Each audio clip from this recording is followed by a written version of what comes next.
तो next programme देखो, exam में किस तरीके का क्वेश्चन पूछा जाएगा। Write a C program to declare structure. Question क्या है? Write a program to declare structure. ठीक है, बोर्ड का क्वेश्चन कर रहा है क्या? Employee having data member name, age, designation and salary. तो बताइए मुझे सबसे पहला स्ट्रक्चर का, मेरे स्ट्रक्चर का नाम क्या है? मेरे स्ट्रक्चर का नाम क्या है? चैट बॉक्स में बताइए। तो मैं कैसे लिखूंगा? मैं लिखूंगा स्ट्रक्ट एम्प्लॉई। डेटा मेंबर क्या क्या चाहिए? Name, age, designation and salary. तो 4 वेरिएबल्स हमको चाहिए। क्या क्या क्या क्या चाहिए? 4 वेरिएबल चाहिए। कौन से वेरिएबल है? नेम चाहिए, एज चाहिए, डेजिग्नेशन चाहिए और सैलरी चाहिए।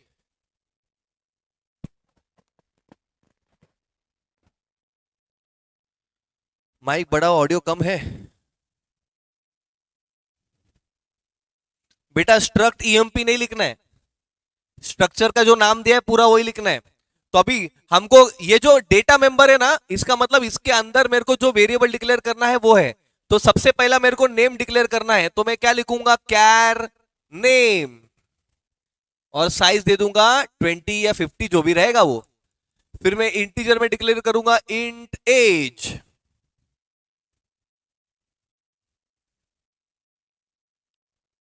सॉरी, एज को देने का जरूरत नहीं है। एज के बाद डेजिग्नेशन, तो मैं क्या करूंगा? कैर डेजिग्नेशन, और एक डिक्लेयर कर दिया। और फिर क्या करना है? डिक्लेयर सैलरी, तो फ्लोट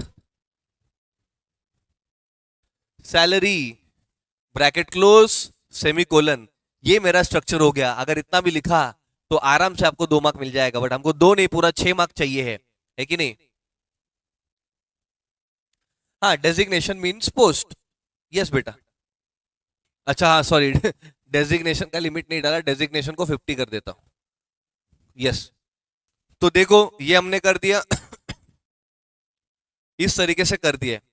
अभी वॉइड मेन के अंदर यहां पे देखिए, ये हमने कर दिया और आगे बोला है accept and display information for one employee. One employee बोला तो एरे लगाने का जरूरत है क्या? नहीं। अगर एरे नहीं लगाए तो फॉर लूप लगाने का जरूरत है क्या? नहीं। वन एम्प्लॉय मतलब सिंगल एम्प्लॉय के लिए बोला है। अब सिंगल एम्प्लॉय के लिए कैसा करेंगे, इसको ध्यान से समझो।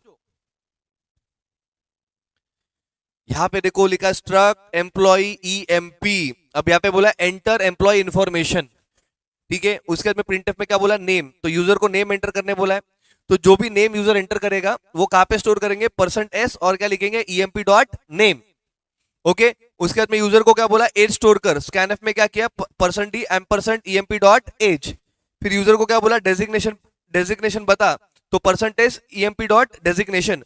फिर यूजर को बोला सैलरी, सैलरी के लिए %f emp डॉट सैलरी। तो हम लोग ने एक मैसेज दिया, एक इनपुट लिया, एक मैसेज दिया, एक इनपुट लिया, एक मैसेज दिया, एक इनपुट लिया, एक मैसेज दिया, एक इनपुट लिया। तो यूजर से बेसिकली हमने ये चारों इंफॉर्मेशन मांगी और उसको ऑटोमेटिकली उस स्ट्रक्चर के अंदर क्या कर दिया? स्टोर कर दिया। तो ये इनपुट कैसा लिया, क्या ये आपको समझ में आया क्या? अभी थोड़ी देर पहले बताया था ना मैंने लिख के। तो ये इनपुट वाला पार्ट आपको समझ में आया क्या? देखो एग्जाम में आने वाला चीज है, प्लीज फोकस करो, प्लीज रिक्वेस्ट करता हूं, प्लीज फोकस करो। स्ट्रक्चर का क्वेश्चन एग्जाम में आएगा, 100% आएगा और काफी इजी क्वेश्चन होता है। मैं चाहता हूं कि पूरे 6 मार्क्स आपको वहां पे मिल जाए। तो ये इनपुट इनपुट जो हमने लिया है ये समझ में आया? तो प्लीज टाइप करो I for input in the chat box. Please type करो I for input in the chat box. Yes बेटा, स्ट्रिंग है इसलिए %s लिया, फ्लोट है इसलिए %f लिया, और इंटीजर है इसलिए %d लिया।